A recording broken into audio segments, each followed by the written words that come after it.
کسی کافر ملحد روسی، کسی سوشلسٹ، کمیونسٹ، کسی بدھسٹ، کسی انسان کو اس کو ڈنڈا مارو، اس کے نظریں اوپر جائیں گی۔ ہندو بھی کہتا اوپر والا، اگر مجھے چوٹ لگی ہے تو مارنے والا کوئی نہ کوئی ضرور ہوگا، جب تجھے چوٹ لگی ہے تو مارنے والا ضرور ہوگا، تو یہ ساری کائنات چل رہی ہے، بنانے والا ضرور ہوگا۔ اسلامک اسکالر مفتی محمد یوسف تیبی حفظہ اللہ تعالی، فاضل مدینہ یونیورسٹی۔ قال اللہ سبحانہ وتعالی ام خلقوا من غیر شیء ام هم الخالقون ام خلقوا السماوات والارض بل لا يوقنون ام عندهم خزائن ربك ام هم المسيطرون ام لهم سلم يستمعون فيه فليأت مستمعهم بسلطان مبين۔ محترم سامعین اور سامعات، اللہ تبارک و تعالی ہمارا خالق بھی ہے، ہمارا ہادی بھی ہے۔ وہی پیدا کرتا ہے، وہی ہدایت دیتا ہے، اور وہ چاہتا ہے کہ ساری دنیا ہدایت پا جائے۔ ان کے لیے انبیاء کرام کو بھیجا، 1,24,000 کے قریب۔ اس کے بعد علماء کی ڈیوٹی لگائی، بلکہ ہر فرد کی ڈیوٹی لگائی کہ اللہ کی ہدایت کو آگے پہنچائے۔ الذی خلق کل شیء، وہ رب ہے جس نے ہر چیز کو پیدا کیا ہے، اور وہی ہے جو ہدایت دیتا ہے۔ الذی اعطى کل شیء خلقہ ثم ہدی، جس نے ہر چیز کو بنایا اور اس نے ہدایت دی، یہ اللہ ہے۔ خلق اس کی تکوینی چیز ہے، کافر کو بھی وہی پیدا کرتا ہے، فاسق کو بھی وہی پیدا کرتا ہے، مسلمان کو بھی وہی پیدا کرتا ہے۔ جس نے پیدا ہونے کے بعد باغی ہو جانا ہے اس کو بھی وہی پیدا کرتا ہے، جس نے پیدا ہونے کے بعد فرما بردار رہنا ہے اس کو بھی وہی پیدا کرتا ہے۔ ہدایت بھی تکوینی بھی ہے اور شرعی بھی ہے۔ تکوینی کیا ہے؟ ہر چیز کی ہدایت ہے۔ بچہ پیدا ہوا،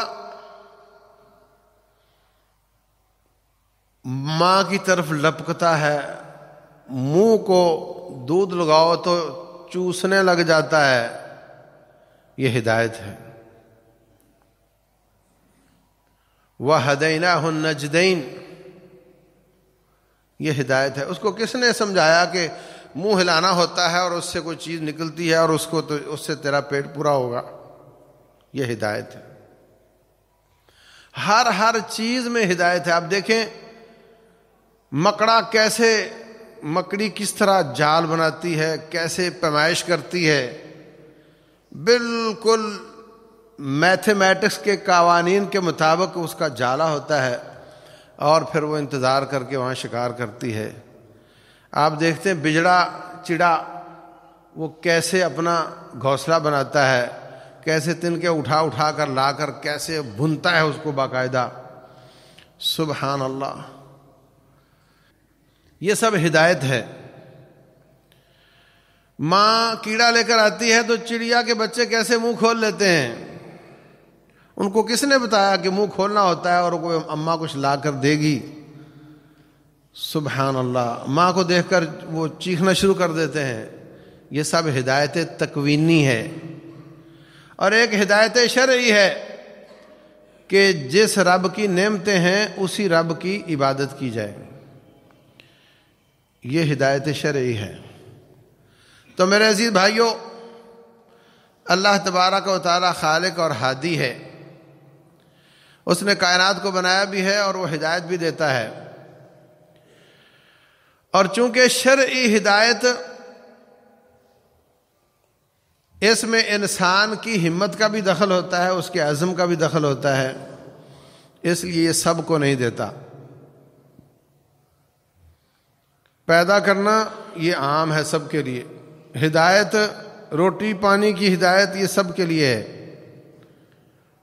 لیکن نیکی کی ہدایت یہ سب کے لیے ہے، مگر جو انکار کرے پھر اللہ تعالیٰ اس سے ہدایت کو چھین لیتا ہے۔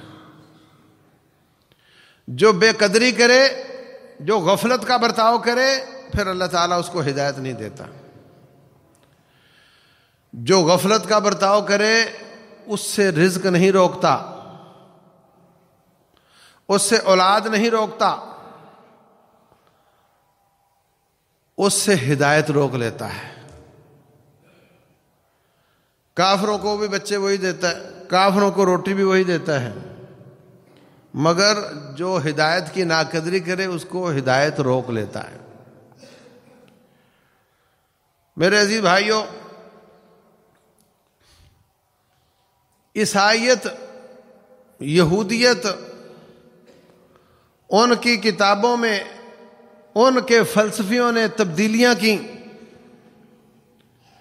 اپنے اپنے نظریات کو شامل کیا، ایک بار نہیں 10 بار اس میں تبدیلیاں کی۔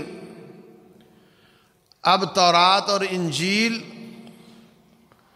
ہم نہ تو یہ کہہ سکتے ہیں کہ یہ اللہ کے فرامین ہیں، اور نہ یہ کہہ سکتے ہیں کہ اللہ کے فرامین نہیں ہیں۔ رسول اللہ صلی اللہ علیہ وسلم نے فرمایا، لا تصدقوہم ولا تکذبوہم، کوئی اہل کتاب کوئی آیت سنائے مت کہو کہ یہ جھوٹ ہے، اس لیے کہ ہو سکتا ہے وہ اصلی کتاب کا حصہ ہو جو اللہ نے نازل کیا ہو، اور مت کہو کہ یہ سچ ہے، اس لیے کہ ہو سکتا ہے ان کی امینڈمنٹ کا حصہ ہو اور وہ آپ اس کو سچا مان لو۔ پھر جب یہ ایک تو شریعت ویسے منسوخ تھی، اللہ تعالیٰ نے اس کو منسوخ کر دیا تھا قرآن کے ساتھ، رسول اللہ صلی اللہ علیہ وسلم کی شریعت کے ساتھ منسوخ شدہ تھی، مگر تھی تو رب کی طرف سے۔ پھر انہوں نے اس میں اپنی پچریں لگا کر اس کو تبدیل کر دیا۔ اس کے بعد پھر ایک زمانہ تھا کہ مسلمانوں کے پاس سائنسی ترقی تھی، سائنسی ترقی مسلمانوں کے پاس تھی، ہر قسم کی ایجادات اور انوینشن مسلمانوں میں ہوتی تھی، ہر قسم کے ایجاداتی نظریات مسلمان پیش کرتے تھے۔ پھر یہ سست ہو گئے، یہود و نصارہ اور دوسری قوموں نے اس کو زیادہ پڑھنا شروع کیا، زیادہ تجربات کیے، زیادہ ترقی کی اس مسئلے میں، اور زیادہ اس میں ایجادات حاصل کرنے کے بعد اب یورپ میں تورات انجیل بمقابلہ سائنس یہ لڑائی شروع ہو گئی۔ پولس نام کا کہ یہودی تھا، اس نے امینڈمنٹ کی، ابتدا کی، اور بعد میں اب سائنسدان کہتا ہے کہ میرا تجربہ یہ کہتا ہے، تیری تورات یہ کہتی ہے۔ مقابلہ شروع ہو گیا، ایمان کمزور ہو چکے تھے، اور ایمان ہوتے بھی کیا، جب چیز ہی تبدیل ہو گئی ہے اس پر ایمان لائے گا بھی کون؟ ایمان پہلے کمزور تھے تورات انجیل پر، اوپر سے سائنس کے ساتھ لڑائی شروع ہو گئی۔ سائنس یہ کہتی ہے اور تم یہ کہتے ہو، تجربہ یہ کہتا ہے، آؤ میرے ساتھ میں تجربہ کر کے بتاتا ہوں۔ تو لوگ ان کے تجربات پر مطمئن ہوتے گئے اور تورات اور انجیل کو جھٹلاتے گئے، اور اللہ تبارک و تعالیٰ فرماتے ہیں وَرَهْبَانِيَّةً ابْتَدَعُوهَا مَا كَتَبْنَاهَا عَلَيْهِمْ إِلَّا ابْتِغَاءَ رِضْوَانِ اللَّهِ،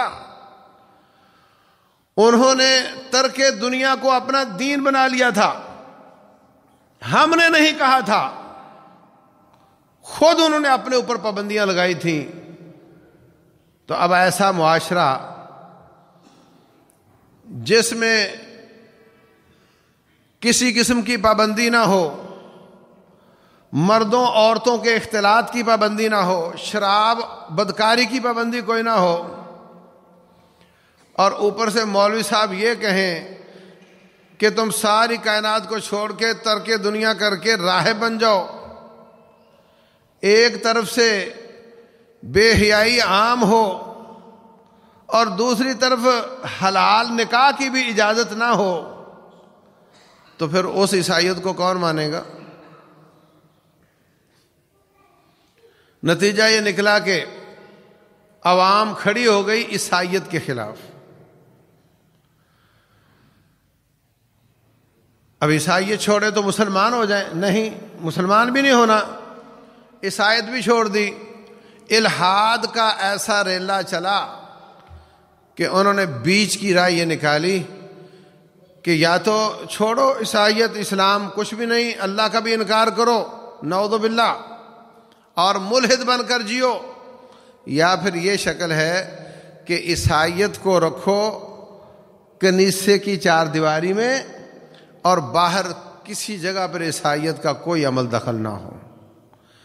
جو تجربات بیان کرتے ہیں سائنسدان ان کی مانو، ان کی سائنس کو رب مانو، اور جو عیسائیت ہے یا یہودیت ہے یہ چند عبادات کی خاطر ہفتہ وار عیسائی اتوار والے دن، یہودی ہفتے والے دن اپنے عبادت خانے میں جائیں اور تھوڑی گھنٹیاں بجائیں اور تھوڑے پیسے جمع کروائیں اور وہاں سے جنت خرید کر لے آئیں، اس کو یہاں تک رہنے دو، اور باقی ساری زندگی سے یہ فرسودہ خیالات کو نکال دیا جائے اور وہاں پر مانا جائے سائنسدانوں کو۔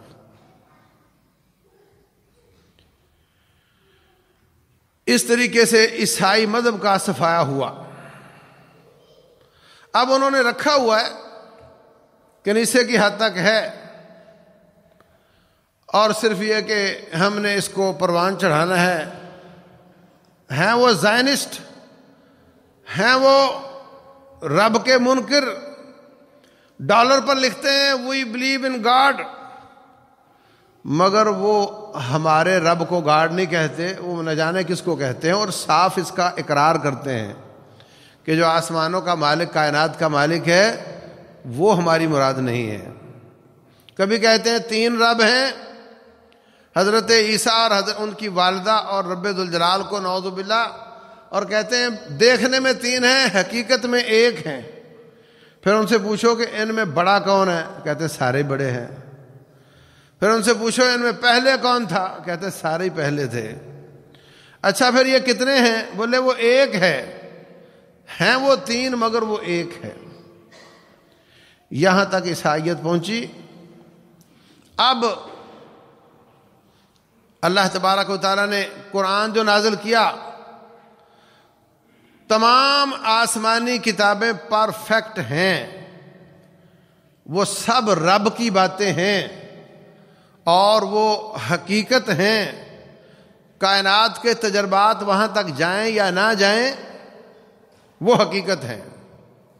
اگر سائنس آج نہیں مانتی تو کل مان لے گی، مگر جو کتاب اللہ اور سنت رسول اللہ میں ہے صلی اللہ علیہ وسلم، وہ حقیقت ہے۔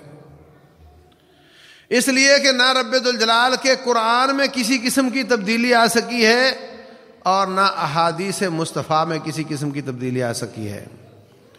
جن جن لوگوں نے غلط قرآن لکھے قبول نہیں کیے گئے، جن جن لوگوں نے احادیث میں ملاوٹ کی کوشش کی ان کو آٹے سے بال کی طرح نکال کر علماء نے الگ بنا دیا۔ یہ سب جھوٹ ہے اور یہ بالکل ٹھیک ہے، تبدیل نہیں ہو سکی۔ امت کا اتفاق ہو گیا کہ بخاری اور مسلم میں کوئی روایت صحیح ضعیف نہیں ہے، قرآن حکیم میں کوئی آیت ضعیف نہیں ہے۔ قرآن حکیم بھی 10 سندوں کے ذریعے یا 7 سندوں کے ذریعے ہم تک پہنچا ہے، جن کو قراءت 7 یا 10 کہا جاتا ہے، اور احادیث مصطفیٰ صلی اللہ علیہ وسلم بھی انہی راویوں کے ذریعے ہم تک پہنچی ہیں۔ سیم راوی ہیں بسا اوقات، ادھر بھی ادھر بھی، وہی محدث ہے، وہی قاری ہے، وہی احادیث بھی روایت کرتا ہے، وہی آیات بھی روایت کرتا ہے۔ جو اتھینٹسٹی قرآن حکیم کی ہے وہی سنت مصطفیٰ کی ہے۔ جو متواتر ہیں اور جو آحاد ہیں وہ تھوڑی ان سے کم درجے کی ہیں، مگر شریعت ان سے بھی ثابت ہوتی ہے، واجب العمل وہ بھی ہیں۔ اب وہ الحاد کا ریلا جو یورپ سے چلا، عیسائیت اور یہودیت کو لتاڑ کر نکلا، اس نے رخ کر لیا ہے مسلمانوں کی طرف۔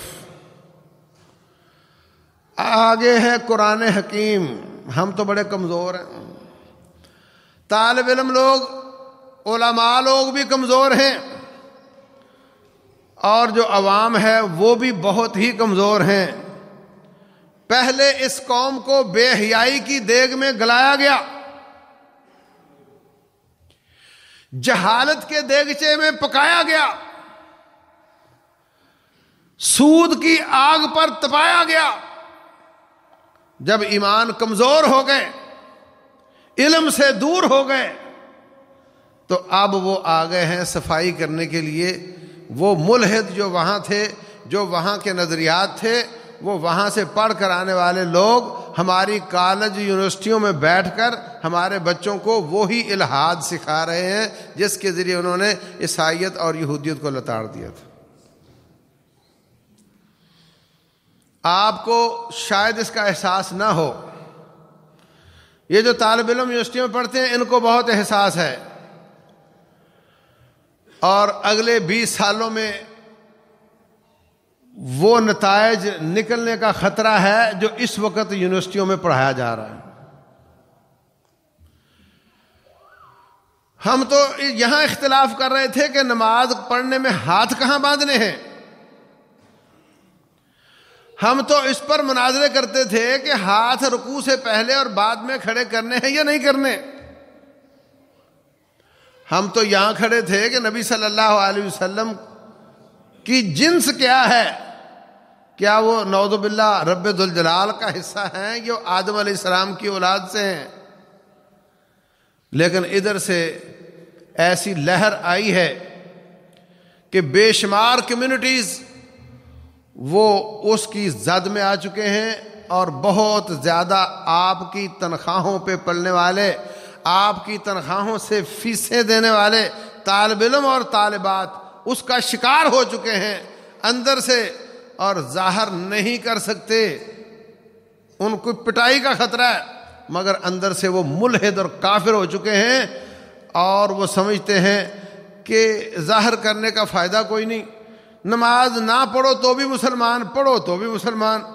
اس لیے اگر ہم کہیں گے نماز نہیں پڑھتے تو کیا ہوا، بے شمار دنیا نماز نہیں پڑھتی، اندر نظریات چھپے ہوئے ہیں کفر اور الحاد کے، ان کو چھپا کر رکھو اور گزارا کرو، وہ وقت آنے کا انتظار کرو جب یہ آوازیں سر عام لگنی شروع ہو جائیں، پھر وہ ان کا ساتھ دیں گے۔ اپنے آپ کو چھپا کر بیٹھے ہوئے ہیں، اور جتنے انٹرنیٹ سے متعلق بچے ہیں ان میں بہت زیادہ تعداد ایسے بچوں کی ہے جس کا ابا رب کو مانتا ہے، بچہ نہیں مانتا، اور وہ یہ بھی نہیں مانتا کہ میں نہیں مانتا۔ آپ اس سے پوچھو، وہ نہیں مانے گا، ڈرے گا آپ سے۔ ابھی ایک آدمی مجھے سوال کرتا ہے کہ میرا چچا امریکہ سے آیا ہے، وہ کہتا ہے کہ نماز کا تذکرہ مجھے قرآن سے دکھاؤ۔ تو میں نے اس کو کچھ آیات بیان کی، اس نے ان کے اور معنی بیان کر دیے، کہا اس کا مطلب بھی کچھ اور ہے، تم پتہ نہیں یہ معنی کیسے سمجھ بیٹھے ہو کہ اذان ہونی ہے اور مسجد میں آنا ہے اور قیام کرنا ہے اور رکوع کرنا ہے اور سجدہ کرنا ہے، یہ تو مطلب ہی نہیں ہے۔ میں نے کہا اس کا مسئلہ نماز نہیں ہے، اس کا مسئلہ الحاد ہے، وہ اصل میں ملحد ہے۔ صاف کہے کہ رب کا قرآن میں نہیں مانتا، صاف کہے احادیث مصطفیٰ میں نہیں مانتا، تو آپ پریشان ہو جاؤ گے، وہ مقابلہ نہیں کر سکے گا۔ اس لیے وہ کبھی امام بخاری رحمۃ اللہ علیہ کے خلاف حرز سرائی کرتے ہیں، کبھی احادیث کے خلاف، اور کبھی سنت مصطفیٰ مکمل اس کے خلاف، اور کبھی پھر ایک ایک جزیات لے کر بیٹھ جاتے ہیں۔ اصل مسئلہ ان کا یہ ہے، ان کو چھیل کر دیکھو، ان کا چھلکا اتار کے دیکھو تو اندر سے وہ ملحد ہو چکے ہیں۔ اللہ المستعان۔ اگر آپ ان کے ساتھ بات کرو گے نا، میں نے اس کو کہا، اس نے کہا وہ کہتا ہے کہ جنت، تم کہتے ہو جنت ہوگی، اس میں حور و قصور ہوں گے، کس نے دیکھی ہے؟ قرآن کہتا ہے جنت، جنت کا معنی باغ ہے، باغ ہوگا کوئی، یہ جو تم کہتے ہو اس میں حوریں ملیں گی، اس میں قصور ملیں گے، یہ وہ، تو یہ کہاں ہے؟ اگر ہم چاہیں تو قرآن سے حور و قصور ثابت کر سکتے ہیں، لیکن اس کا مسئلہ یہ نہیں ہے، اس کا مسئلہ یہ ہے، وہ کہتا ہے کس نے دیکھی ہے؟ مطلب یہ کہ جو دیکھا ہے اس پر ایمان لاؤ، اور جو نظر نہیں آتا اس کا انکار کرو۔ یاد رکھو،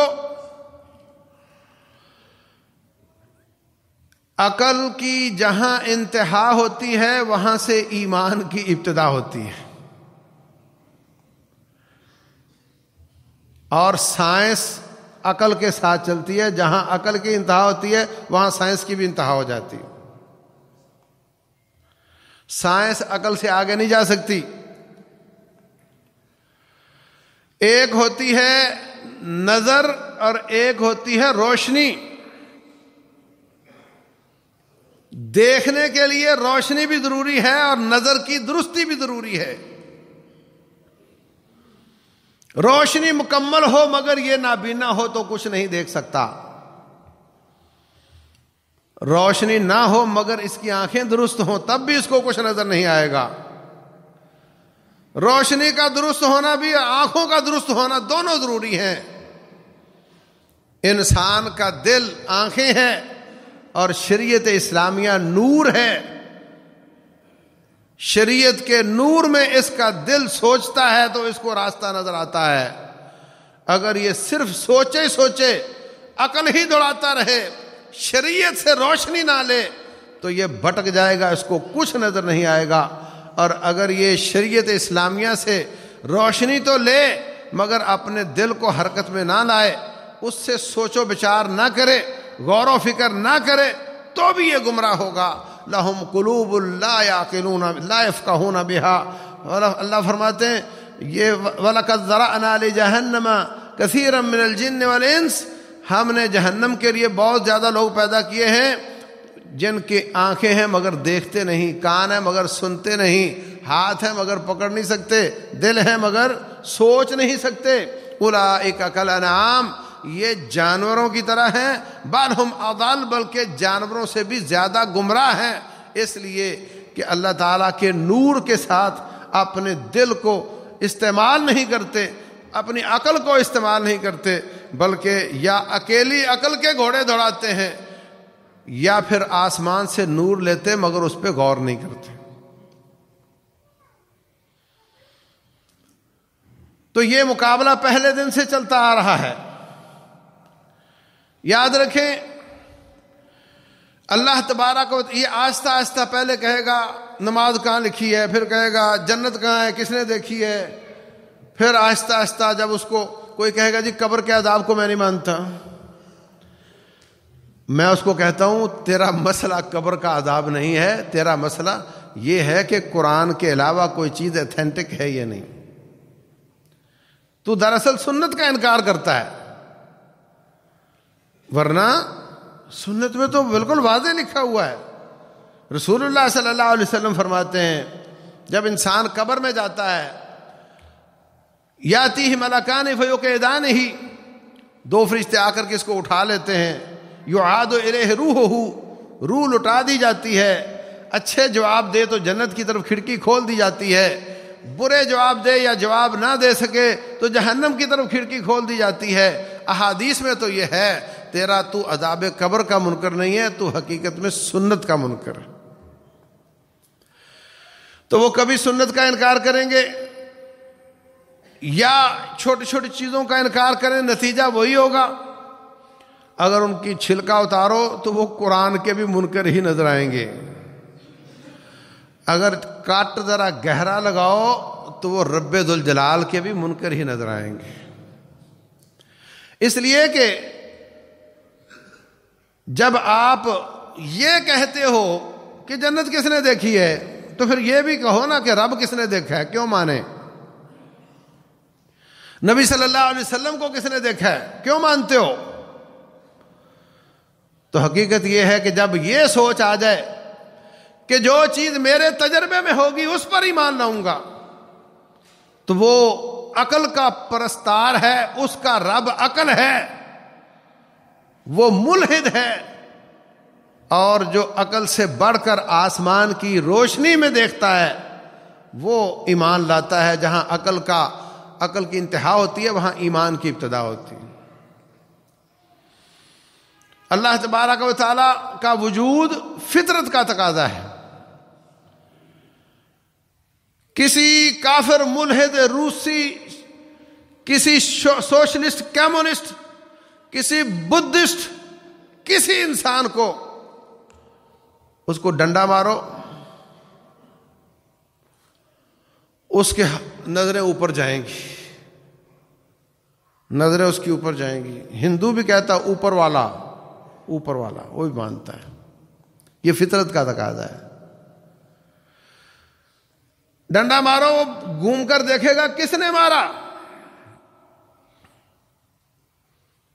وہ سمجھتا ہے کہ مجھے تو لگا ہے مارنے والا کوئی نہ کوئی ضرور ہوگا،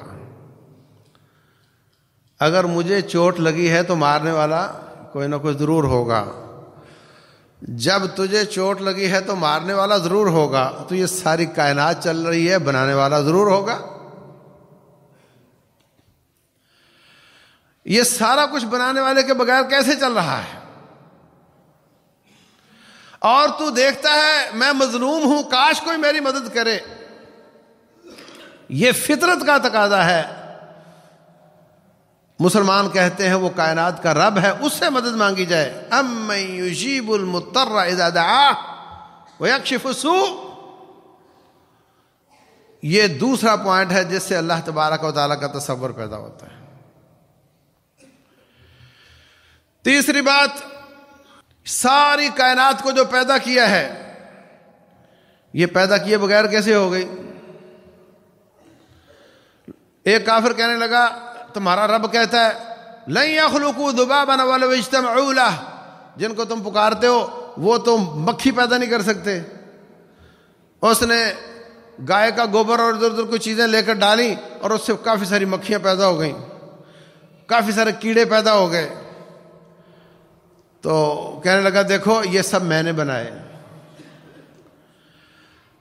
تو جواب دینے والے نے کہا بتاؤ یہ کتنے ہیں؟ چپ، یہ کیا چاہتے ہیں؟ یہ کس طرف جا رہے ہیں؟ اللہ تبارک و تعالی چیزوں کا خالق بھی ہے اور اس چیز کے میٹیریل کا خالق بھی ہے۔ انسان مٹی سے بنا تو مٹی کا خالق بھی اللہ تبارک و تعالی ہے۔ لکڑی سے لوہار نے دروازہ بنایا، وہ کہتا ہے اس کا خالق میں ہوں، لیکن جس لکڑی سے بنایا اس کا خالق اللہ ہے، اور لکڑی پیدا ہوئی بیج سے، اس بیج کا خالق بھی اللہ ہے۔ لکڑی پیدا ہوئی مٹی میں، اس مٹی کا خالق بھی اللہ ہے۔ حضرت عدی بن حاتم رضی اللہ عنہ کہتے میں کفر پر تھا، نبی صلی اللہ علیہ وسلم نے مغرب میں یہ آیتیں پڑھیں ام خلقوا من غیر شیء ام هم الخالقون ام خلقوا السماوات والارض بل لا یوقنون، کیا ان کو کسی نے پیدا نہیں کیا؟ یہ کیسے ہو سکتا ہے کہ کائنات پیدا ہو اور اس کو کسی نے پیدا نہ کیا ہو؟ اور اگر آپ کو کسی نے پیدا نہیں کیا، ام هم الخالقون، کیا تم خود خالق ہو؟ خود بن گئے ہو؟ جب خود بن گئے ہو تو پھر خود خالق ہوئے نا۔ جب تم اپنے آپ کو بنا سکتے ہو تو ایک اور بنا کر دکھاؤ۔ یا تو مانو کہ ساری کائنات کو کسی نے پیدا کیا ہے تو وہی خالق ہے، اور اگر کسی نے پیدا نہیں کیا تو تم پھر خود پیدا ہوئے ہو۔ تو جب تم اپنے آپ کو بنا سکتے ہو تو ایک اور بنا کر دکھا دو۔ ام خلقوا من غیر شیء ام هم الخالقون ام خلقوا السماوات والارض بل لا یوقنون، کہتے ہیں میرا دل ایسے جیسے پھٹ جائے گا یہ آیتیں سن کر. قرآن سن رہے ہیں, نبی صلی اللہ علیہ وسلم نماز پڑھا رہے ہیں, اور یہ سن رہے ہیں ویسے جیسے نماز ختم ہوئی تو گئے اور جا کر کے کلمہ پڑھ لیا, مسلمان ہو گئے. ایسی پکی دلیل ہے کہ تجھے یقین ہے کہ تو موجود ہے, بتا تجھے کس نے بنایا.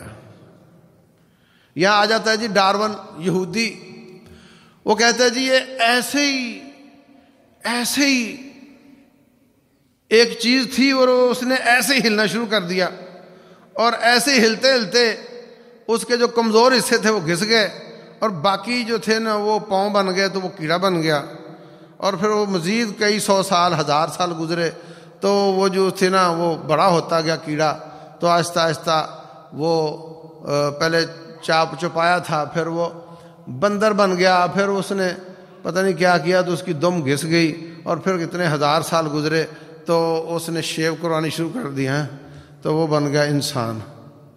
لا حول ولا قوت الا باللہ. اور ہماری مسلمانوں کے سکولوں میں, پاکستان کی تمام کتابوں میں یہ یہودی کا نظریہ پڑھایا جاتا ہے.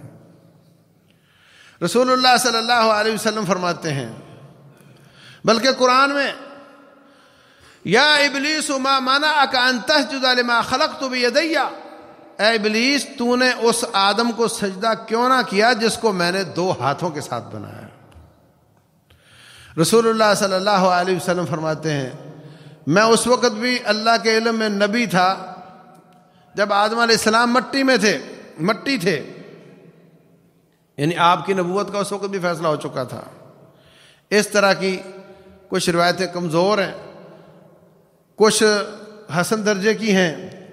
مقصد یہ کہ آدم علیہ السلام کو اللہ نے مٹی سے بنایا, قرآن کی آیات اس پہ دلالت کرتی ہیں, مٹی سے بنایا. اللہ تعالیٰ نے مٹی سے آدم کو بنا کر اس میں روح پھونکی, اور اس کے بعد ان کی بیوی کو ان کی پسلی سے نکالا. یہ قرآن کہتا ہے وَخَلَقَ مِنْهَا زَوْجَهَا وَبَثَّ مِنْهُمَا رِجَالًا كَثِيرًا وَنِسَاءً, پھر ان دونوں کے ذریعے بے شمار دنیا کو پھیلا دیا. یہ ابتدا ہے انسان کی جس کو قرآن کہتا ہے, اور ڈارون کہتا ہے نہیں یہ بندروں کی اولاد ہے.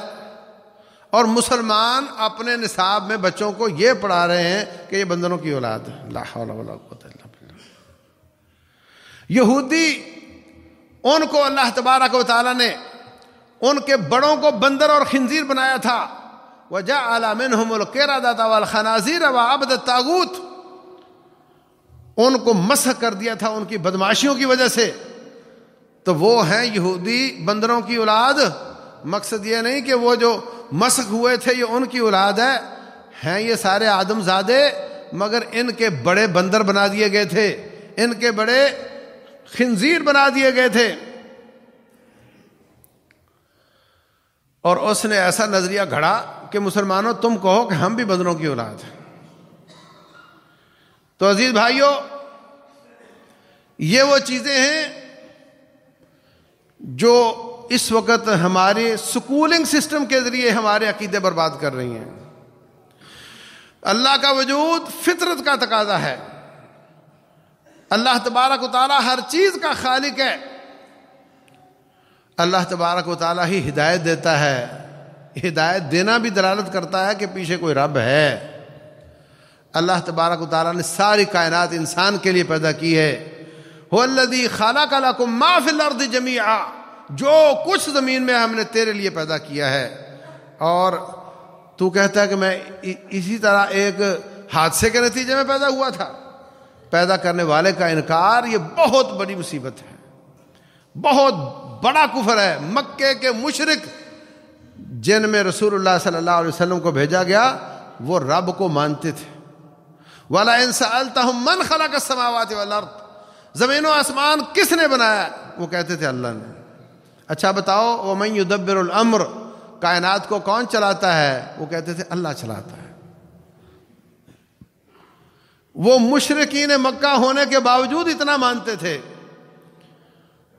سوئی ان کی آ کر کے یہاں پھنس گئی تھی کہ جب پیدا اس نے کیا, رزق وہ دیتا ہے, کائنات کو وہ چلاتا ہے, تو عبادت بھی اسی ہی کی ہونی چاہیے.